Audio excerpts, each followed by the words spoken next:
The Selfish Giant. When the giant went away for 7 years, the children played in his garden every afternoon on their way back from school. It was a large and lovely garden. Beautiful flowers grew in the grass, and there were 12 fruit trees. In the spring, the fruit trees were covered with red and white flowers, and later in the year, wonderful fruit grew on them. The birds sang sweetly in the trees. Sometimes the children stopped their games and listened to them. "We are so happy here," they said. Then one day the giant came back. He saw the children playing in his garden. "What are you doing here?" he shouted in a very loud voice. The children ran away.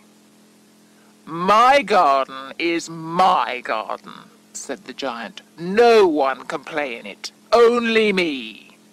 So he built a high wall round it and put up a notice, "Keep out." He was a very selfish giant. So the children had nowhere to play. They tried to play on the road, but the road was dirty and full of hard stones, and they did not like it. After their lessons, they walked round the giant's high wall and talked about the beautiful garden inside. "We were so happy there," they said. The spring came, and there were flowers and little birds all over the country. But in the garden of the selfish giant, it was still winter. The birds did not sing in it because there were no children. The trees forgot to grow flowers. Snow covered the grass, and ice covered the trees with silver. The north wind came, and the rain. "I cannot understand why the spring is so late," said the selfish giant. He was sitting at the window of his house and looking out at his cold, white garden. "I hope there will be a change in the weather." But the spring never came, and the summer did not come. When there was golden fruit in every other garden, there was no fruit in the giant's garden. It was always winter there, with the north wind and snow and ice and rain. The giant was lying in bed one morning when he heard some beautiful music. A little bird was singing outside his window. It was the first bird song in the garden for a very long time, and it seemed to him the most beautiful music in the world. Then the north wind and the rain stopped. "I believe that spring has come at last," said the giant. He jumped out of bed and looked out. His garden was full of children. They were coming in through a hole in the wall and were climbing up into the trees. The giant saw a little child in every tree. The trees were glad to have the children back. They were covered with flowers again. The birds were flying around and singing with happiness, and flowers were looking up through the green grass. A very small boy was standing in the far corner of the garden. He could not reach up to climb his tree. He was walking round it and crying. That tree was still covered with ice and snow. "I have been very selfish," said the giant. "Now I know why the spring did not come here. I will put the little boy into the tree. Then I will pull down the wall, and my garden will be a children's playground forever." He was really sorry about his unkindness.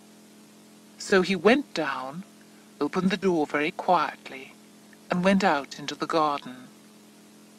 But when the children saw him, they were afraid. All the children ran away except the little boy. His eyes were full of tears, and he did not see the giant. The giant came quietly behind him. He took the little boy carefully in his hand and put him up into the tree. Then the tree was suddenly covered with flowers, and the birds came and sang in it.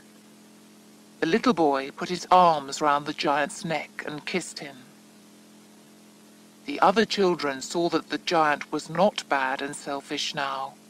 They came running back. "It is your garden now, little children," said the giant, and he pulled down the wall. When people walked along the road to the town, they could see into the garden. They saw the giant playing with the children. "That is a beautiful garden," they said. The children played all day. In the evening they came to the giant to say goodbye to him. "But where is your little friend?" he said. "Where is the little boy that I put into the tree?" The giant loved him best because the little boy kissed him.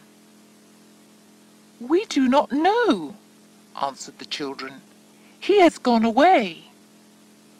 "You must tell him to come tomorrow. He must come tomorrow." But the children said, "We do not know where he lives. We only met him today." The giant felt very sad. Every afternoon after school, the children came and played with the giant. But the giant's favorite little boy did not come back again. The giant was very kind to the other children, but he wanted to see his first little friend. "I would really like to see him," he thought. Years passed, and the giant became very old and weak. He could not play in the garden now, so he sat in a big chair and watched the children's games and looked at his garden. "I have many beautiful flowers," he said, "but the most beautiful flowers are the children."